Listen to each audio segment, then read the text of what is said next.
Ces nœuds anciens sont si efficaces que le dernier est presque oublié.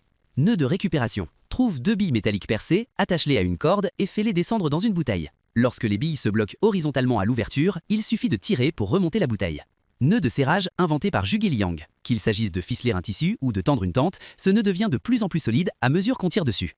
Nœud en forme de 8, verrou ancien. À l'époque où il n'existait pas de sac plastique, les anciens utilisaient ce nœud pour attacher des objets. Il est à la fois très solide et écologique. Méthode de dénouage en hauteur de Zhuge Liang. Simple mais extrêmement fiable. Après avoir descendu un objet depuis une hauteur, il suffit de secouer la corde pour la libérer. Nœud pour fagot. Retourne la corde vers l'extérieur, plie-la pour former une boucle, passe les 2 extrémités dans la boucle, serre la boucle, puis tire sur les extrémités. Le fagot est solidement attaché. Nœud pour botte de légumes. Maintiens la corde secondaire avec le pouce, enroule la corde principale une fois autour du pouce, puis 3 fois autour des légumes. Plie la corde principale et passe-la dans la boucle, puis serre la corde secondaire. Ancienne technique de pêche attribuée à Zhang Taiko. Avant l'invention des hameçons, on utilisait des tiges végétales. Il suffisait d'en couper un morceau, de le façonner, d'y attacher le fil de pêche et le dispositif était prêt. Suis-moi pour découvrir encore plus d'astuces pratiques.